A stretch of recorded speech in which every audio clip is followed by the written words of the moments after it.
श्री सद्गुरुदेव की सन्निधि में भाग 2 पुष्ट 92। अब मैं इस विषय को साधना और अभ्यास के संदर्भ में एक चौथा विषय ले रहा हूँ, तो आप सब ध्यान से सुने। श्री सद्गुरुदेव नमः। श्री रामचंद्राय नमः। सारी दैवी संपत्तियों के वृक्ष के मूल का जो भाग है, जहाँ से ये सारी दैवी संपत्तियाँ पनपती है और फलती फूलती है, उसका जो मूल गुण साध्य करना है साधक को, वह है अभय। और इस अभय को कैसे साध्य करना है, कैसे प्राप्त करना है, यह गुरुदेव ने बहुत ही विस्तार से और अचूक एक मार्ग और एक क्रिया और एक साधन बताया है शरणागति का, जिससे अभय प्राप्त होता है। जब तक अभय प्राप्त नहीं होगा, तब तक दूसरे सारे दैवी गुण हमारे में उद्भव नहीं हो सकते हैं। इसलिए अभय के ऊपर गुरुदेव ने बहुत ही बड़ा भार रखा है, बहुत ही उसे महत्वपूर्ण माना है। इस गुण को अपने में आधान करने के लिए एक ही मार्ग है शरणागति का। तो फिर शरणागति कैसे प्राप्त हो, इसके बारे में गुरुदेव ने यह साधन बताया है विविध उदाहरणों के द्वारा और विभिन्न संदर्भों के द्वारा। इस अभय प्राप्त करने की क्रिया की व्याख्या की है और ये बताते हुए कि परमात्मा उदार है, रक्षक है और भक्तों को प्रतिज्ञा कर कर कहते हैं कि वे उनकी रक्षा कर सकते हैं। जो शरणागत आता है उसे भगवान अपना लेते हैं, उसकी सारी चिंताएं ले लेते हैं और उसे अभय कर देते हैं। किस प्रकार? ये सारे राम जी के जीवन के प्रसंगों द्वारा बताया गया है और रामायण के द्वारा बताया गया है। तो आप इन सब को बराबर सुनिए, समझिए और विश्वास प्राप्त करें कि जो गुरुदेव कहते हैं उसमें हमारी पूर्ण श्रद्धा होती है। इसीलिए यह साधना जो बताई है गुरुदेव ने, इसमें पूरा विश्वास रखें और इसको श्रद्धापूर्वक अपने जीवन में उतारिए, अपनाइए।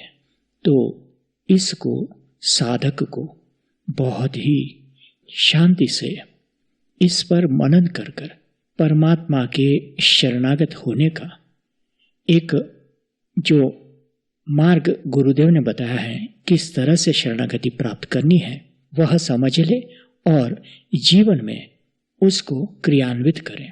यह साधक के लिए एक वह महत्वपूर्ण शिक्षा है जिसको साधक को प्राप्त ही करनी है और इस शिक्षा से ही दैवी गुणों को आधान किया जाता है।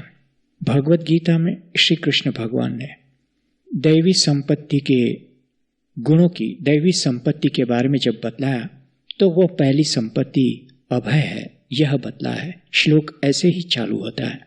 तो फिर श्रोताओं को और शिष्यों को यह बहुत जानने योग्य बात है कि वे ये दैव आसुर संपद विभाग योग जरूर पढ़ें भगवत गीता से, और हो सके तो ज्ञानेश्वरी से पढ़ें। यहाँ मैं कुछ ज्ञानेश्वरी से पढ़कर रख रहा हूँ, जो कि इसकी पृष्ठभूमि तैयार करेगा कि क्यों यह दैव आसुर संपत्ति विभाग योग पढ़ना चाहिए हमें सबको। और यह गुरुदेव के सारे आख्यान को प्रस्तुत करने के बाद अंत में दिया गया है। तो गुरुदेव ने दैवी संपत्ति में सर्वप्रथम अभय, इसके ऊपर जो कहा है वह अब आप सब लोग सुनिए।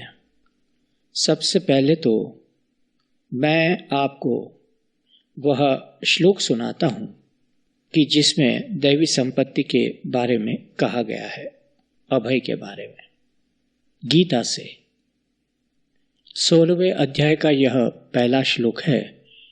भगवान कहते हैं, अभयम सत्व संशुद्धिर ज्ञान योग व्यवस्थिति ही दानम दमश्च यज्ञश्च स्वाध्याय स्तप आर्जवम। इन गुणों में सभी में सबसे पहले अभय आता है। तो गुरुदेव कहते हैं, जब तक हम अभय नहीं होवे तब तक सत्व शुद्धि के लिए ठोस भूमिका ही नहीं बनती, और बिना भूमिका के वे कहाँ और किस प्रकार टिक पाएंगे। क ख ग आदि तथा 1 2 3 आदि जानना पड़ता है, साध्य करना पड़ता है, तब आगे की पढ़ाई हो सकती है। मकान तभी उठ पाता है जब उसको खड़ा होने के लिए नींव की ठोस भूमिका तैयार की जाती है। इसी तरह अभय की ठोस भूमिका अनिवार्य है। आपको यथार्थ सत्य बात कहते समय यदि मुझे विचार बना रहे कि कहीं आप बुरा मान जाएंगे, तो बस फौरन ही मैं सत्य कहते कहते रुक जाऊंगा। परंतु अगर मैं निस्पृह व निस्वार्थ हूं तो मैं निर्भीक भी हूं और सत्य यथार्थ व हितकर मंतव्य चौकस कह पाऊंगा। तो बिना निस्पृहता के अभय नहीं और बिना अभय के सत्य नहीं होता। इसलिए सबसे प्रथम अनिवार्य है अभय होना। जितना आत्मविश्वास व आत्मरति बढ़े उतना अभय आविर्भाव होगा। कामनाओं का व स्वार्थ का जितना त्याग उतना आत्मविश्वास होता है। अब यदि हम हमारे ही बल पर अभय हो सकते हैं तब तो कोई बात नहीं, परंतु ऐसा होना कवचित महान पुरुष के लिए ही संभव है। हमारे जैसे को तो किसी समर्थ का आश्रय व सहारा लेना अनिवार्य है। इसीलिए हमें भगवान का अवलंबन लेना है। अब सोचो और समझो, अभय होने के लिए हमें ऐसा अवलंबन लेना उचित है जो समर्थ और नित्य भी हो, ताकि सर्व प्रकार के भयों से हमारी सतत रक्षा करे। उसी तरह निस्वार्थ भी हो और अत्यंत दयालु वात्सल्य भी हो, ताकि निस्वार्थ भाव से सहज करुणा से हमारा सतत हित करे और हमारे दोष व अपराधों की तरफ न देखकर सिर्फ अपने दयालु वत्सल गुण स्वभाव से ही हमें सहारा देवे। उसी तरह शरण में आए हुए की रक्षा करने की दृढ़ प्रतिज्ञा वाले हो और अपने वचन के पालन की प्रतिज्ञा वाले भी हो, ताकि उनके आश्रय में एक बार पहुंचने पर हम निश्चिंत और निशंक हो जावें। ऐसा सर्वसंतापहारी सर्वसमर्थ शरणागत प्रतिपालक नित्य रक्षक सतत मंगलमय सर्वथा निस्वार्थ और अभय पद दाता शरणद कौन हो सकता है। केवल हमारे इष्ट देव ही हमारे लिए ऐसा एकमात्र शरणद है। ठाकुर ऐसा सेविए उबरिए जाकी बाह, भक्त कल्पतरु है बना दीन बंधु रघुनाह। त्वमेकं शरण्यं त्वमेकं वरण्यं त्वमेकं जगत्पालकं स्वप्रकाशं त्वमेकं जगत्कर्तृपातृ प्रहर्तृ त्वमेकं परं निश्चलं निर्विकल्पम्। वयं त्वां स्मरामो वयं त्वां भजामो वयं त्वां जगत्साक्षिरूपं नमामः। सदेकं निधानं निरालम्बमीशं भवाम्भोधिपोतं शरण्यं व्रजामः। एकमात्र आप ही शरण लेने योग्य है, एकमात्र आप ही वरण करने योग्य है। आप ही जगत का एकमात्र रक्षक व स्वप्रकाश है। आप ही जगत का एकमात्र सर्जक पालक व संहारक है। एकमात्र आप ही सदा निश्चल निर्विकल्प परम ब्रह्म है। हम आपको स्मरण करते हैं, हम आपको भजते हैं। जगत के साक्षी रूप आपको हम नमस्कार करते हैं। आप ही एकमात्र सत स्वरूप आश्रय है। दूसरे किसी के भी अवलंबन रहित ऐसे एकमात्र स्वामी आप ही संसार सागर में नौका रूप और शरण लेने योग्य है। ऐसे आप ही की शरण में हम आते हैं। वह सारे संसार में व्यापक रहा है, विश्व रूप है। सारा ब्रह्मांड उसी में स्थित है। नेति नेति जेहि वेद निरूपा, निजानंद निरूपाधि अनूपा। शंभु विरंची विष्णु भगवान, जासु उपजहि अंश ते नाना। वह सबसे परे हैं, परम शक्ति को धारण किए हुए है, परम शक्तिमान है। मुनि धीर जोगी सिद्ध संतत, विमल मन जेहि द्यावही। कहि नेति निगम पुराण, आगम जासु कीरति गावही। सोई राम व्यापक ब्रह्म भुवन, निकाय पति मायाधनी। अवतरेउ अपने भगत हित, निज तंत्र निश्र रघुकुल मणि। राम स्वरूप तुम्हारा वचन, अगोचर बुद्धि पर। अविक्त अखत अपार, नेति नेति नित निगम कह। राम ब्रह्म परमार्थ रूपा, अविगत अलख अनादि अनूपा।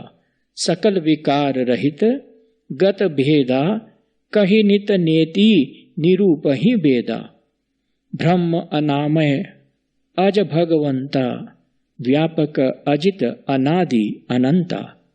गो द्विज धेनु देव हितकारी, कृपा सिंधु मानुष तनुधारी। और भगवान राम जी के सौशील्य सौजन्य आदि बिल्कुल व्यक्त प्रत्यक्ष हो जाते हैं। नमामि भक्त वत्सलम, कृपालु शीलम कोमलम। निकाम श्याम सुंदरम, मदादि दोष मोचनम। त्वमेक मद्भूतं प्रभुं, निरीह मीश्वरं विभुं। जगद्गुरुं च शाश्वतं, तुर्यमेव केवलम। हमारी चारों ओर रहे हुए अनित्य प्राणी पदार्थों में हम किसका भरोसा करें? माता पिता भाई पति इत्यादि अनित्य संयोगी है। इनका अवलंबन कभी न कभी छूट जाएगा। काल कब कहाँ आ जाता है यह कौन जान पाता है। दूसरी बात यह भी है कि उनकी वृत्ति में परिवर्तन होने का भी संभव हो सकता है।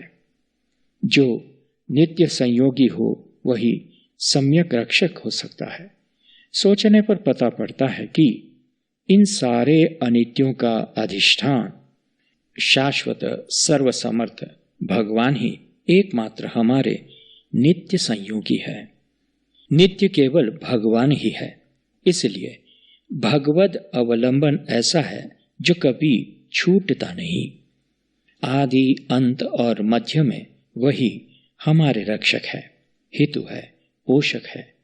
देखो तो गर्भ में बालक के पोषण के लिए माता के भीतरी पाचन तंत्र में बालक की नाभि में से एक नाल लगा देते हैं, जो बालक के जन्म पश्चात 4-6 रोज में अपने आप निकल जाती है, क्योंकि अब उसका रहना व्यर्थ है। तुलसी कहे अज्ञानी को, धरत नहीं मन धीर। इत ही बालक जन्म ले, तुरत ही उपजत खीर। और भी देखो कि बालक को दांत नहीं होते हैं, तब तक उसके लिए दूध किस प्रकार तैयार रखते हैं कि बालक का जन्म होने पर ही माता को दूध निकल आता है और बालक के दांत निकलने तक बराबर बालक का पोषण दूध से होता है। गर्भ में नाल दी थी, दांत नहीं थे, तब दूध दिया, तो अब दांत दिए है और अन्न न देगा क्या? दांत न थे तब दूध दियो, अब दांत दियो तो क्या अन्न न दे हैं। जीव बसें जल में थल में, सबकी सुधि ले सो तेरी भी ले हैं। काहे को सोच करे मन मूर्ख, सोच करे कछु हाथ न आए हैं। जान को देत अजान को देत, जहान को देत सो ताको न दे हैं। विश्व के सारे जीवों के योगक्षेम वहन करने की अपनी प्रतिज्ञा भगवान अनादि से निर्वाह कर रहे हैं। सबके लिए हवा पानी प्रकाश आदि बराबर देते रहते हैं। जगन्नाथ जी में भक्त जगन्नाथ मिश्र जी रहते थे। महाभारत की टीका लिखते थे, तब यह श्लोक आया, अनन्यश्चिन्तयन्तो माम यो जनाः पर्युपासते तेषां नित्याभियुक्तानां योगक्षेम वहाम्यहम्।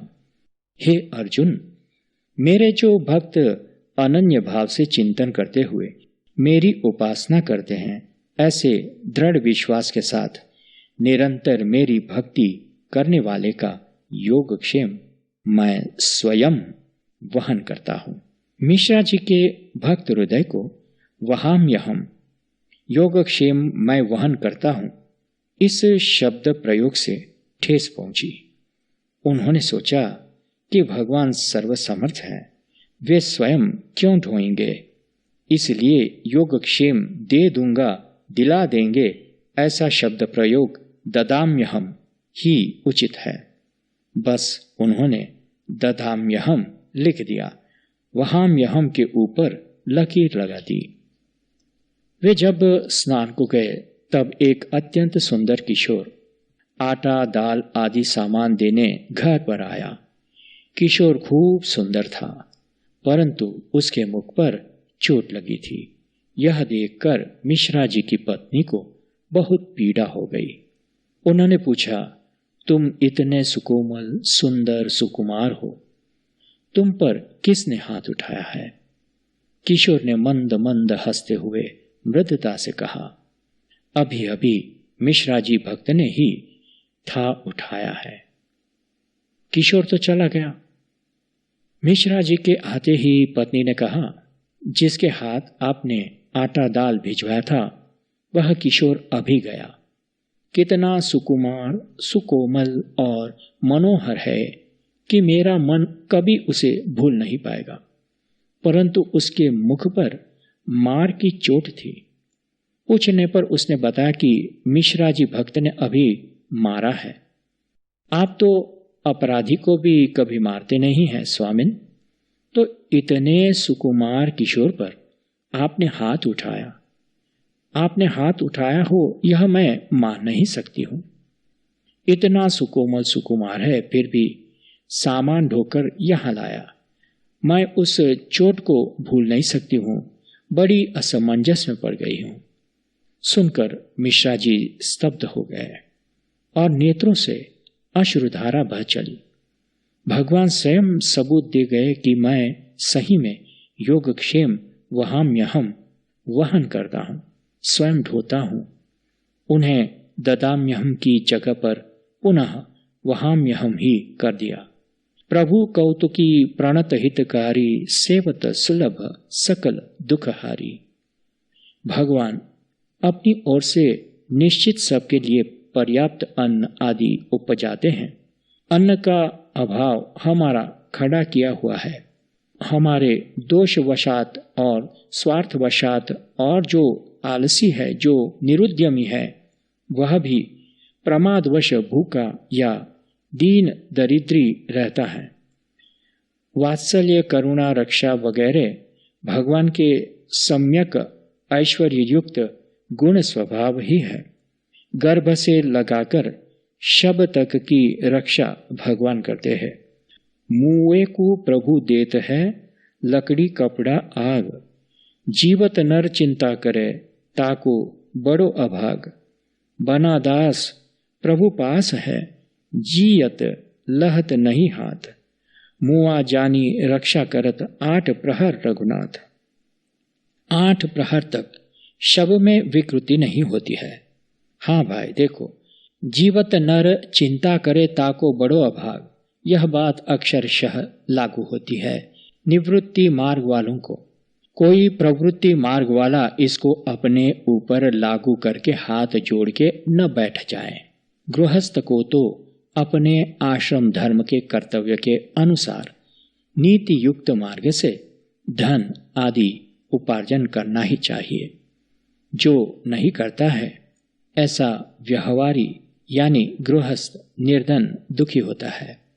गृहस्थ प्रपन्न को चाहिए कि तन मन व धन की पूरी तादाद के अनुकूल बराबर पुरुषार्थ करे और पुरुषार्थ के परिणाम के लिए भगवान पर पूरा भरोसा रखे।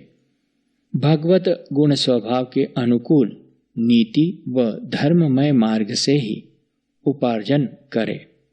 भगवान के प्रतिकूल जो हिंसा, अनीति, ठगाई, मिलावट आदि है उसका सर्वथा त्याग करे। विपरीत परिस्थिति में भी भगवान ही एकमात्र रक्षक है और वे निश्चित रक्षा करते हैं, ऐसा विश्वास व अनन्य भाव रखें। पुरुषार्थ के परिणाम में भगवत इच्छा ही समझे और उसी में अपना हित है ऐसी दृढ़ निष्ठा रहे। तुम्ही नीक लागे रघुराई, सो मोहि देहु दास सुखदाई। और भी एक बात मैं प्रवृत्ति मार्ग वालों को कहना चाहता हूँ। पक्का ख्याल में रखना चाहिए कि माता, पिता, भगिनी, भाई, पुत्र, पुत्री, आपादग्रस्त भाई व उसका परिवार, परिवार के निकट के असहाय वृद्धजन तथा वफादार सेवक, नौकर, पति, पत्नी, ये 12 नित्य पालन करने योग्य है। ये हमारे आश्रित है। इनके ऐसे समय पर इनको आश्रय देना और निर्वाह, पालन व सेवा करना परम कर्तव्य है। इस कर्तव्य का पालन नहीं करने वाले को यह लागू होता है। शरणागत कहजे तजहि, निज अनहित अनुमानी, ते नर पामर पापमय, तिनहि बिलोकत हानि। शोचिय गृही जो मोहवश, करे कर्म पथ त्याग। शोचिय यति प्रपंच रत, विगत विवेक विराग। शोचिय पिशुन अकारण क्रोधी, जननी जनक गुरु बंधु विरोधी। मानुष जन्म पाय कर, चूके अब की घात। जाय मरे भव चक्र में, सह घनेरी लात। मैंने थोड़ा विषयांतर कर दिया था।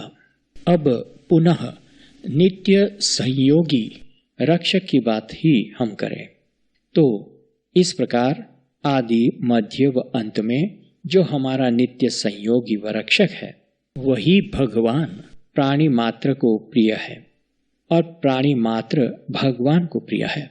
जिस प्रकार बालक को माता और माता को बालक प्रिय होता ही है, ये प्रिय सब ही जहाँ लगी प्राणी। मन मुस्काही राम सुनिबानी, कोमल चित्त अति दीन दयाला। कारण बिनु रघुनाथ कृपाला। सुनहु उमाते लोग अभागी, हरि तजी होहि विषय अनुरागी। सेवक सुतपति मातु भरोसे, रहहि असोच बनई प्रभु पोसे। जिस प्रकार माता के साथ बालक और स्वामी के साथ में सेवक सर्वथा निर्द्वंद और अभय होते हैं, उसी प्रकार हम भी भगवान से शरणागति के द्वारा संबंध जोड़ देते हैं, तब अभय और निर्द्वंद हो जाते हैं। हमारा शरणद सर्वसमर्थ तथा नित्य रक्षक है। यह निष्ठा हमें और किसी की स्पृहा व आशा करने से तथा कामना तृष्णाओं के झमेले से चौकस बचाती है। काम, क्रोध, राग, द्वेष आदि से बचाती है। प्राणी मात्र से हम निर्भीक अभय हो जाते हैं, क्योंकि भगवान राम कौन है और किस प्रकार सर्वसमर्थ है कि अखिल ब्रह्मांड नायक सर्वेश्वर एकमात्र व अव्यक्त व्यापक होने पर भी करुणा, वात्सल्य व प्रेमवश हमारे लिए ही श्री दशरथ नंदन भी होते हैं। राम भगत हित नर तनुधारी, सही संकट किए साधु सुखारी। राम कीनि चाहि सो होई, करे अन्यथा अस नहीं कोई। निरुपम न उपमा आन, राम समान निगमागम कहें। जिमि कोटि शत खद्योत, रवि सम कहत अति लघुता लहें। व्यापक एक ब्रह्म अविनाशी, सत चेतन घन आनंद राशि।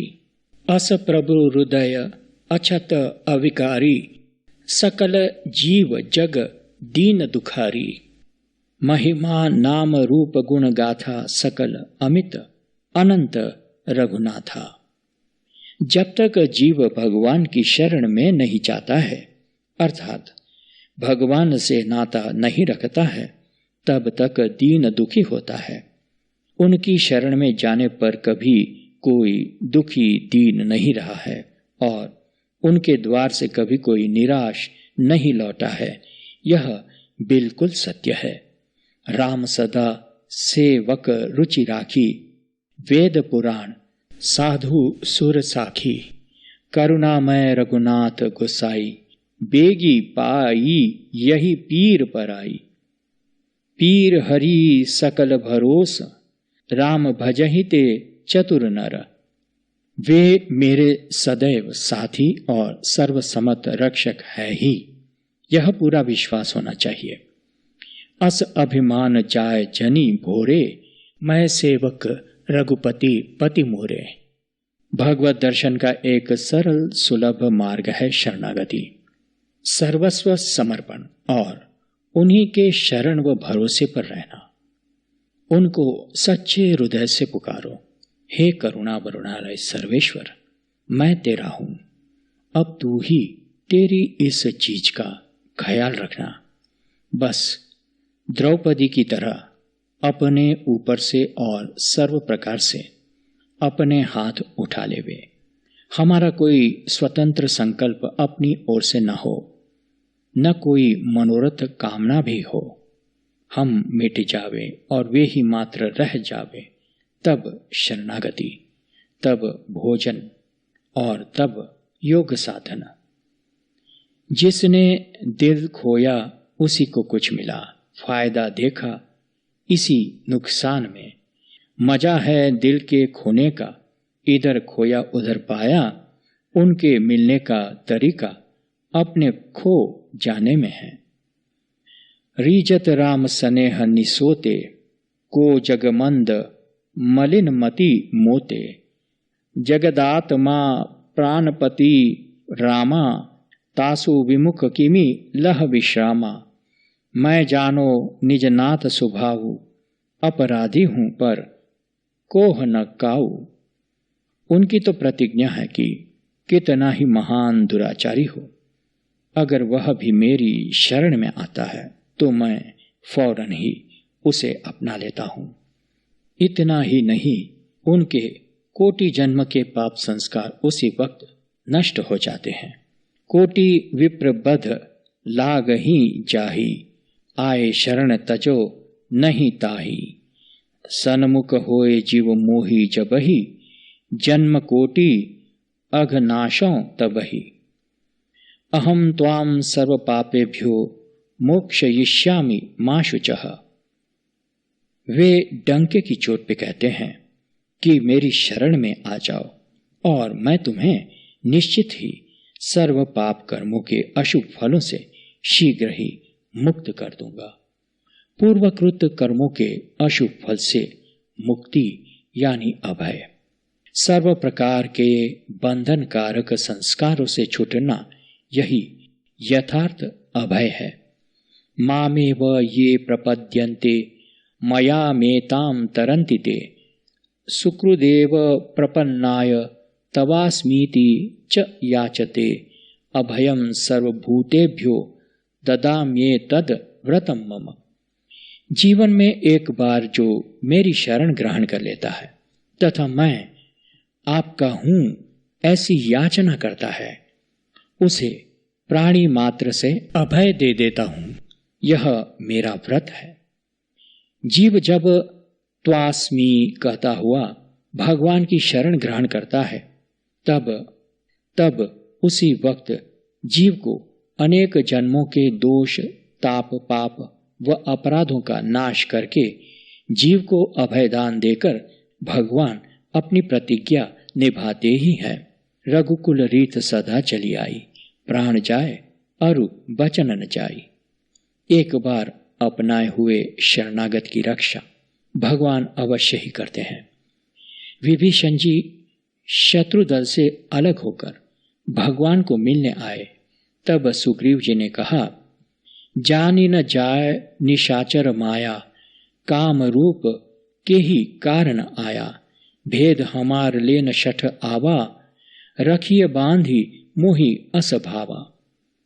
उत्तर देते हुए भगवान ने कहा, मित्र, राजनीति के अनुकूल तुम ठीक ही कह रहे हो, परंतु मेरा तो व्रत है कि शरण में आने वाले का त्याग नहीं करूंगा और उसके भय का नाश अवश्य ही करूंगा।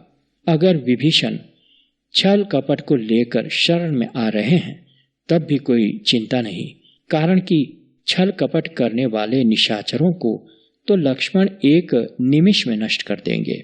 इसलिए मैं चाहता हूं कि विभीषण को सम्मान पूर्वक ले आया जाए तथा मिलने पर ठीक से जाना जाए कि सही में भयभीत होकर शरण में आए हैं या नहीं। यदि सही में शरण चाहते हो तो फिर मैं उसको छोड़ूंगा नहीं, कारण कि शरणागत कह जे तजहि निज अनहित अनुमानी, ते नर पामर पापमय तिनहि बिलोकत हानि, जो सभीत आवा शरणाई, राखी हो ताही प्राण की नाई। विभीषण जी आए तो किस भांति आए, नयन नीर पुलकित अति गाता, मन धरि धीर कही मृदु बाता, निशिचर वंश जन्म सुर त्राता, नाथ दशानन कर मैं भ्राता।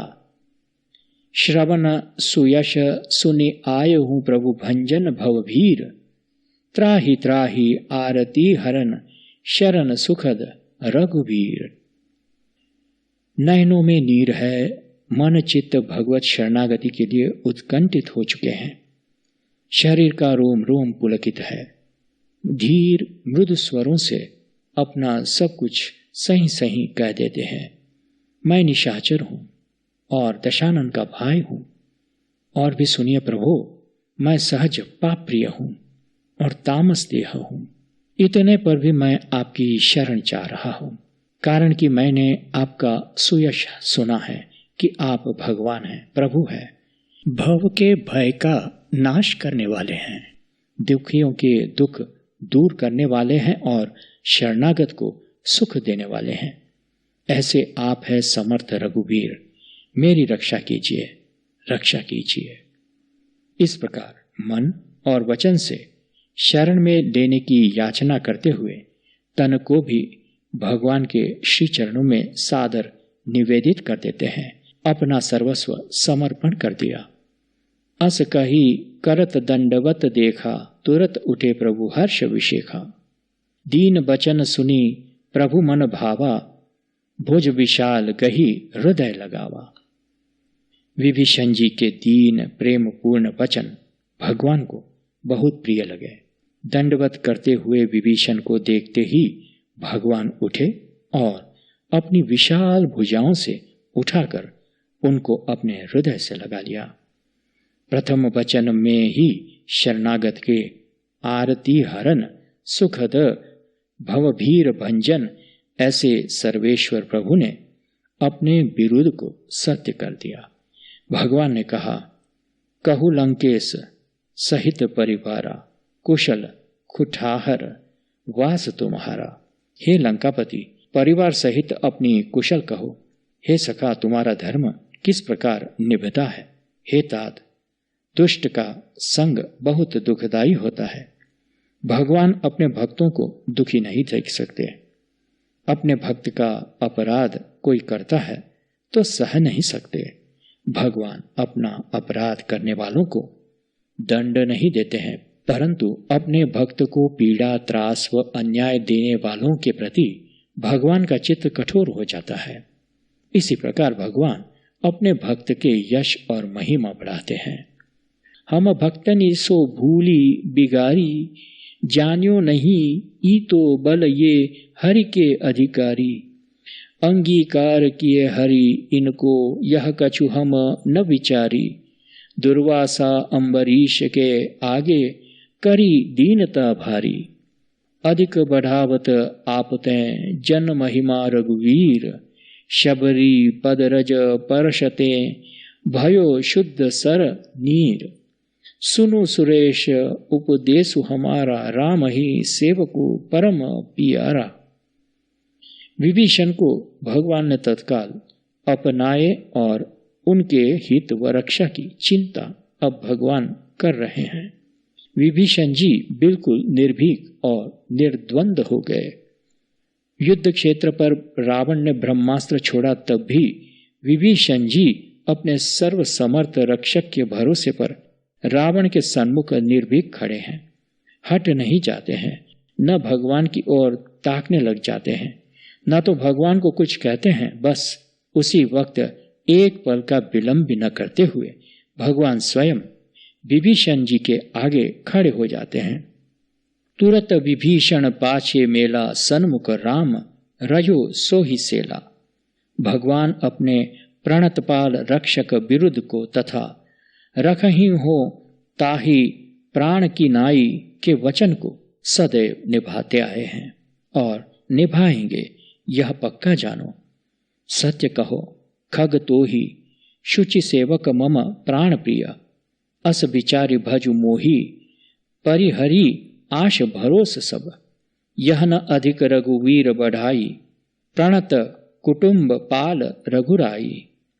भगवान का वात्सल्य कितना और कैसा अनुपम है, और भक्त के लिए स्वयं कितने सुलभ बन जाते हैं, यह तो देखो, समझो। प्रभु तरुतर कर डार पर, ते किए आपु समान। तुलसी कहूँ न राम से, साहिब शील निधान।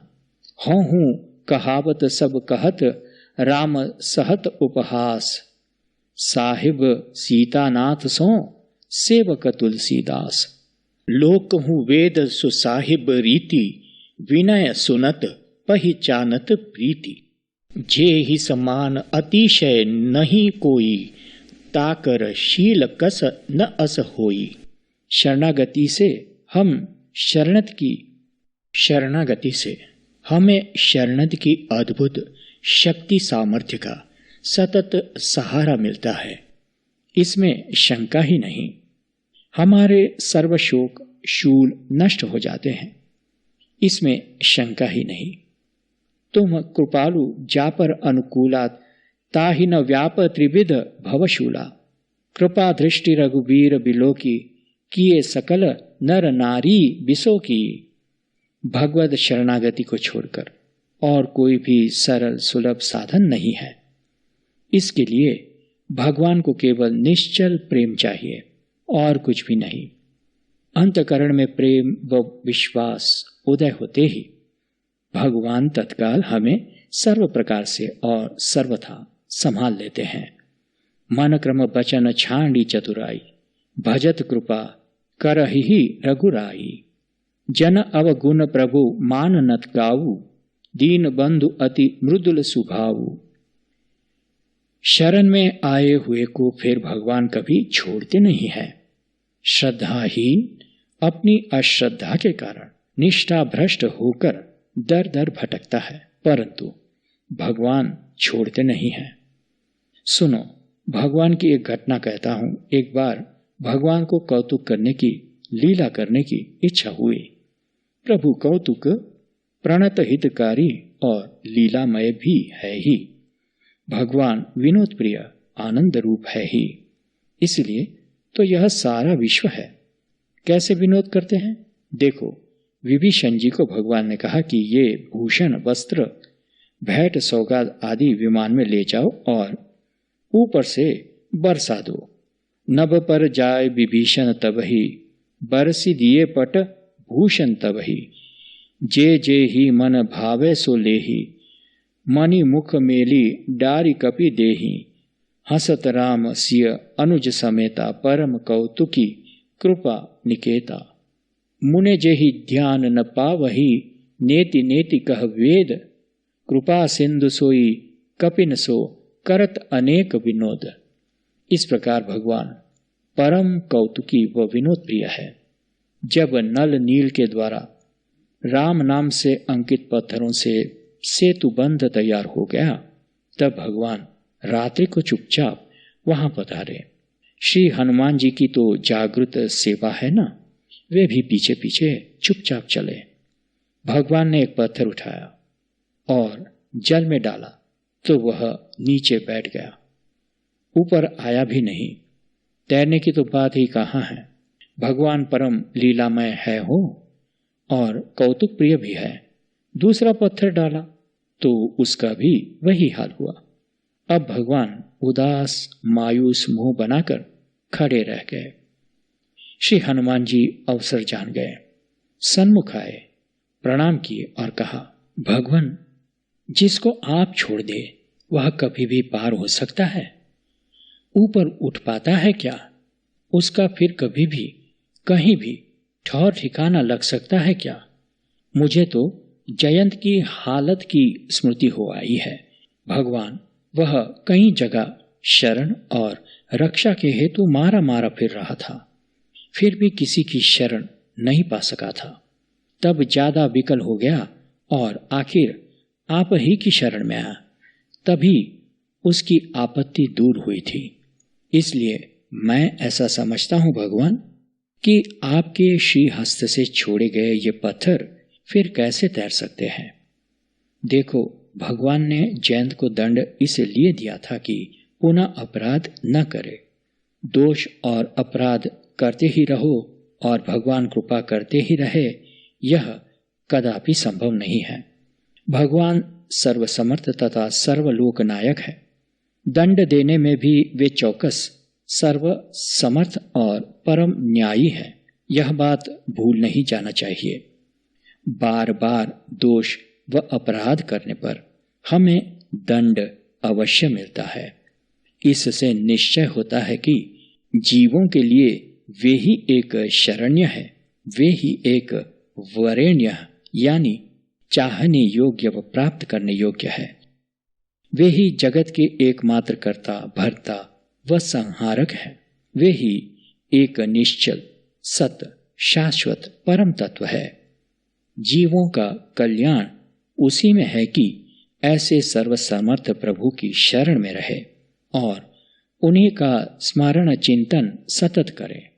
बहुबंधन ते बंधिया, एक बिचारा जीव, की बल छूट ही आपनो, की छुड़ावे पीव।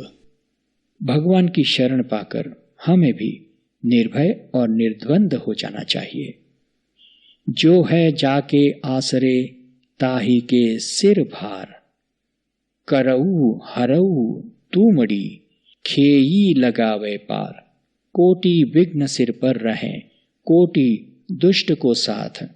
तुलसी कछु न करी सके, जो सहाय रघुनाथ। सबई लाभु जग जीव कहाँ, भय ईसु अनुकूल। इस प्रकार शरणागति से क्रियामाण प्रारब्ध और संचित निश्चित ही छूट जाते हैं। कुछ करणी कुछ कर्म गति, कुछ पूरब का लेख। देखो कथा कबीर की, हुआ दोस्त अलेख। देखो, अभिमान शून्य होने पर सम्यक समर्पण होता है, तब क्रियमाण छूट जाते हैं। प्रपत्ति काल में संचित जल जाता है, कारण कि प्रपत्ति से जीव स्वभाव मिटता है। दीपक से दीपक प्रकट हो जाता है, तब फिर अंधेरा रहेगा कहाँ। रागात्मिका साध्य भक्ति प्रारब्ध को निशेष कर देती है, कारण कि अनन्यनिष्ठ भक्त के लिए भगवान अपनी सारी प्रभुता निछावर कर देते हैं और स्वयं भक्त के सन्मुख अहरनीश तत्पर विराजते हैं। दीननी को है दयाल, दासनी को रक्षपाल। सबको शिरोमणि है, सदा अविकार है।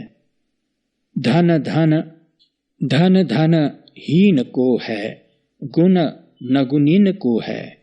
रूप है विरूप को, अनूप है उदार है।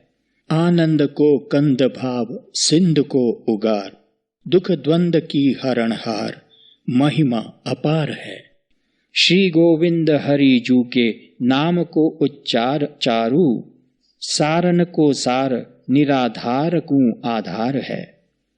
सम्यक शरणागति साध्य करने में ही पहली शर्त यही है कि भगवान के अनुकूल ही रहना। भूत मात्र में भगवान विराजमान है, इसलिए अनवद्यानि कर्माणि तानि सवितव्यानि न इतराणि। अर्थात भूत मात्र के लिए जो निर्दोष, निष्पाप, हितकर व सुखकर हो वे ही कर्म करे। उनके विपरीत जो है वे कुकर्म, पाप है। इनका तत्काल त्याग कर दें। देखो, पाप स्थूल भारी है, पुण्य सूक्ष्म तेजस्वी होता है। स्थूल से सूक्ष्म में ज्यादा शक्ति होती है, इसलिए पुण्य हमको बहुत शीघ्र ही ऊंचा उठा देता है। इतना शुभ कर्म कर डालो कि वे अशुभ कर्म फलों को ऊपर ही न आने देवे। परिणाम में वे नीचे ही नीचे दबते जाएंगे और सड़ गल जाएंगे। सड़े गले के अंकुर फिर नहीं निकल पाते। तब फिर बुद्धि नित्य सत्वगुणी, स्थिर व प्रकाशपूर्ण रहेगी और तुम्हारे जीवन मार्ग पर प्रकाश ही प्रकाश रहेगा। तब फिर भगवान की अप्रसन्नता होने का संभव ही नहीं रहेगा। तुम सहज स्वभाव से ही वही करोगे जो भगवान के अनुकूल है। इसलिए चित्त शुद्धि का ख्याल सतत रखना चाहिए। प्राणी मात्र व भूत मात्र को नहीं सताना चाहिए। उदारता पूर्वक सतत स्नेहमय रहना चाहिए, तो बुद्धि व क्रिया विमल शुद्ध होते हैं और चित्त शुद्धि होना ही भजन है। श्री सद्गुरुदेव नमः। श्री रामचंद्राय नमः। हरि ओम तत्सत। हरि ओम तत्सत। हरि ओम तत्सत। 16वें अध्याय का यह पहले श्लोक की व्याख्या ज्ञानेश्वरी से प्रस्तुत की थी। ज्ञानेश्वरी या भगवद गीता आप पूरी की पूरी पढ़ेंगे तो इसमें से सारे साधन भी प्राप्त हो जाएंगे। शरणागति का साधन परमात्मा ने गीता में कई जगहों पर बताया है और आखिर में 18वें अध्याय में भी बतलाया है। और तभी तो अर्जुन ने कहा करिष्ये वचनम तव, और उसकी शरणागति की वह पराकाष्ठा थी। और इस तरह अगर देखा जाए तो गीता का संपूर्ण सार शरणागति का है। चाहे आप भक्ति, कर्म या ज्ञान जो भी आपके जीवन में अपनाएं या तीनों भी अपना सकते हैं। और गीता का कोई एक श्लोक भी अगर जीवन में उतर जाए तो उससे भी जीवन बन जाता है साधक का। जैसे मैंने शुरू में बतलाया था कि गीता के 16वें अध्याय के पहले श्लोक का ज्ञानेश्वरी से मैं आपको पढ़कर सुनाऊंगा, जिसमें अभय को पहला गुण बताया है और दूसरे भी कुछ गुण बताया है पहले श्लोक में, तो वो आप अब सुनिए। दैवी तथा आसुरी संपत्तियों के सामर्थ्य के कारण ही ज्ञान को इष्ट अथवा अनिष्ट रूप प्राप्त होता है। अब तुम उस दैवी संपत्ति के लक्षण मन लगाकर सुनो, जो मुमुक्षु जनों के लिए मार्गदर्शक होती है तथा दीपक की ज्योति की तरह मोह रूपी रात्रि का घोर अंधकार मिटा करके उसे प्रकाशित करती है। जो अनेक पदार्थ एक दूसरे के लिए पोषक होते हैं, उन सबको एकत्र करने को ही लोक में संपत्ति कहते हैं। दैवी संपत्ति सुख उत्पन्न करने वाली होती है। किसी किसी को यह संपत्ति दैव योग से प्राप्त होती है और इसीलिए उसे लोग दैवी नाम से पुकारते हैं। दैवी गुणों में जो सबसे आगे है उसका नाम अभय है।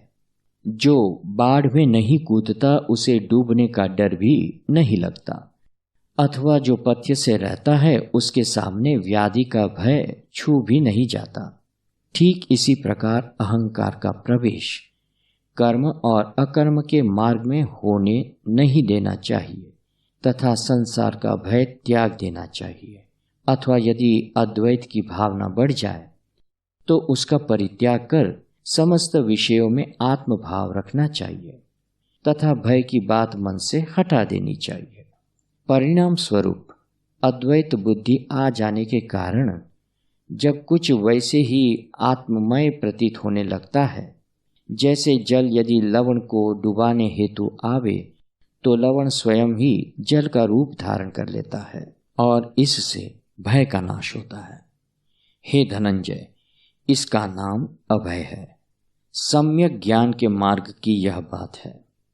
अब मैं सत्व शुद्धि को पहचानने का लक्षण बतलाता हूँ, सुनो।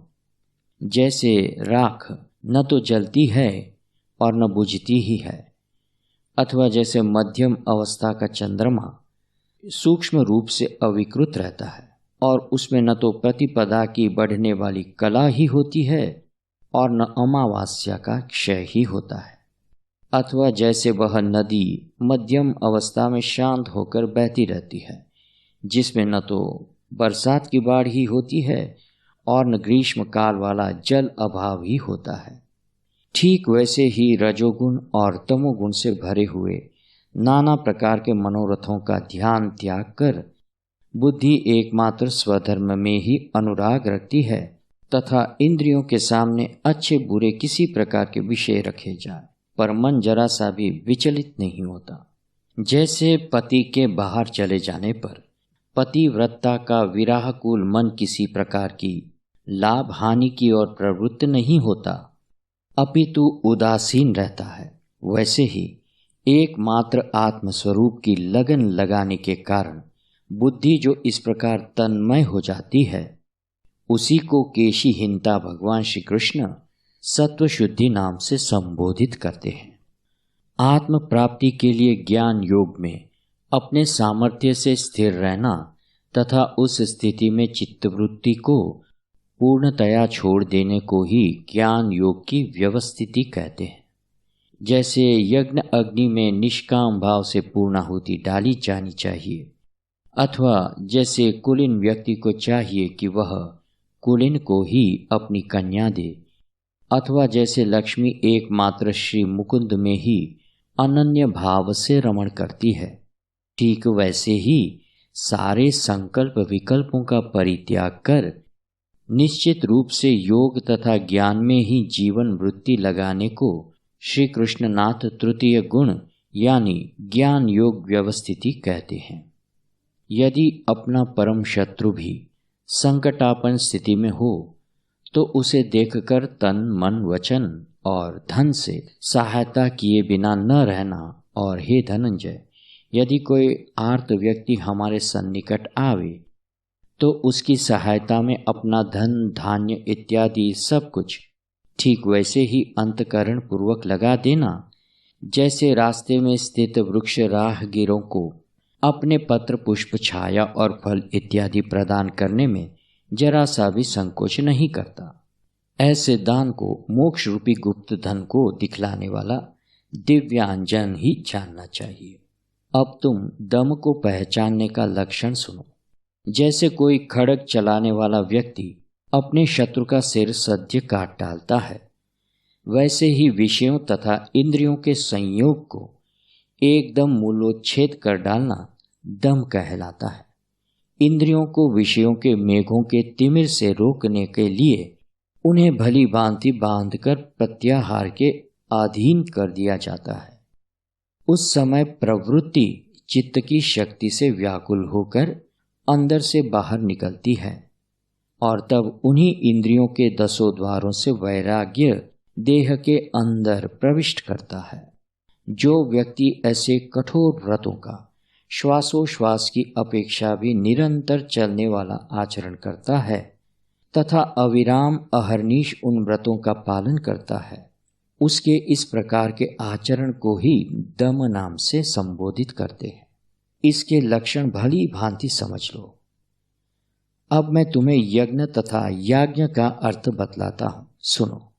एक और तो गिनती में सबसे पहले गिने जाने वाले ब्राह्मण होते हैं और दूसरी ओर सबके अंत में स्त्रियां इत्यादि होती हैं। उन दोनों के बीच में अपने वर्ण धर्म के अधिकार के अनुसार उनमें से हरेक अपने लिए उचित तथा देव धर्म के मार्ग का अनुसरण करता है।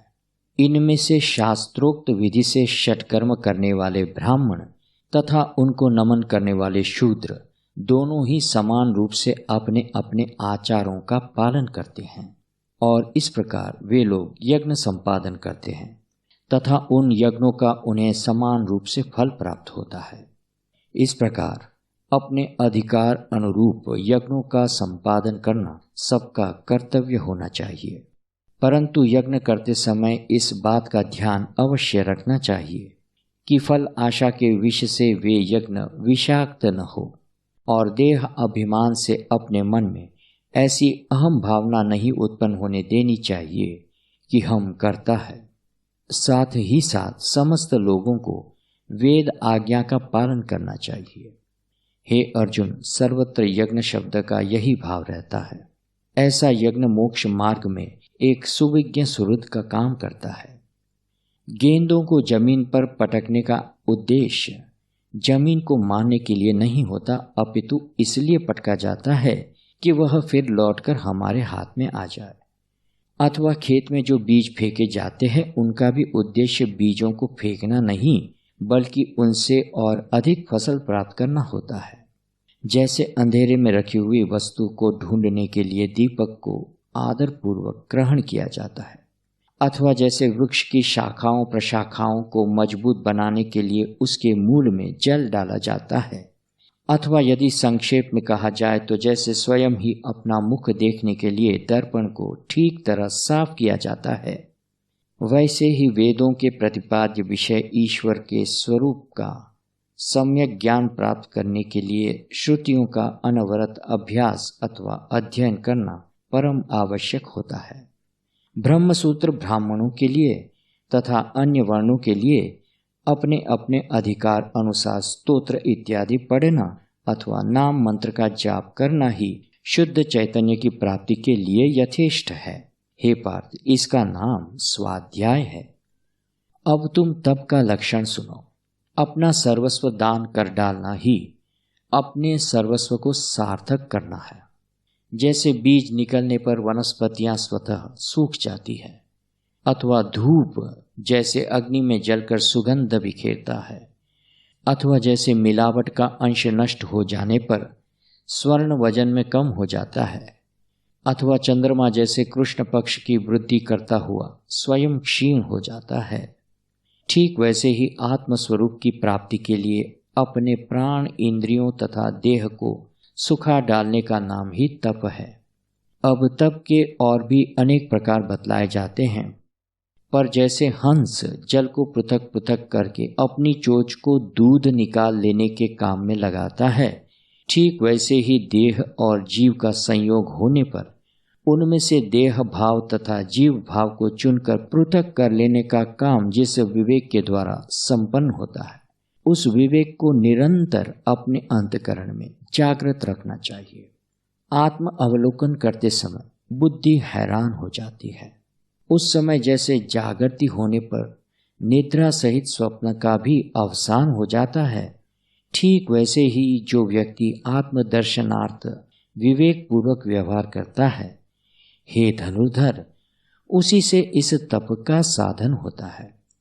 अब जैसे बच्चे के कल्याण के लिए ही माता के स्तन में यथा समय दूध उत्पन्न होता है, अथवा जीव मात्र के अनेक प्रकार होने पर भी जैसे चैतन्य सब में समान रूप से विराजमान रहता है, वैसे ही समस्त जीवों के साथ मधुर और सौजन्यपूर्ण व्यवहार करना ही आर्जव सरलता कहलाता है।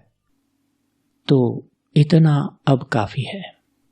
सद्गुरुदेव नमः।